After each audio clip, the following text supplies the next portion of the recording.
Police জানায়, খুলনার খালিশপুর থেকে চট্টগ্রামের ফটিকছড়িতে মাঝভান্ডার দরবার শরীফে ওরসে যাচ্ছিল যাত্রীবাহী একটি বাস।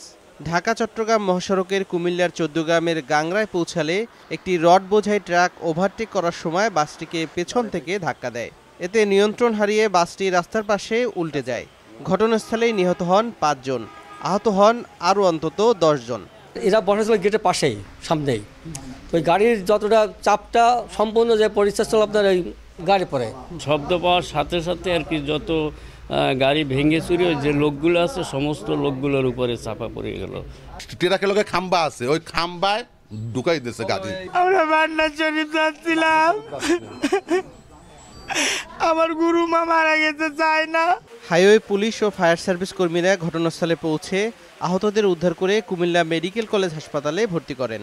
৫ জন যাত্রীর মধ্যে ১ জন হসপিটালে এবং বাকি ৪ জন ঘটনাস্থলে মারা যায়। নিহতদের প্রত্যেক পরিবারকে জেলা প্রশাসনের পক্ষ থেকে আর্থিক সহায়তার ঘোষণা দেওয়া হয়েছে।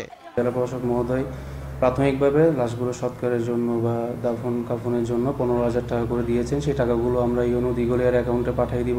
নিহতদের মধ্যে ৩ জনের বাড়ি খুলনার বিজুলিয়া ও ২ জনের বাড়ি খালিশপুর। দুর্ঘটনার পর বাস ট্রাকের চালক ও তার সহকারী পালিয়ে গেলেও গাড়ি দুটি জব্দ করেছে পুলিশ। সময় সংবাদ, কুমিল্লা।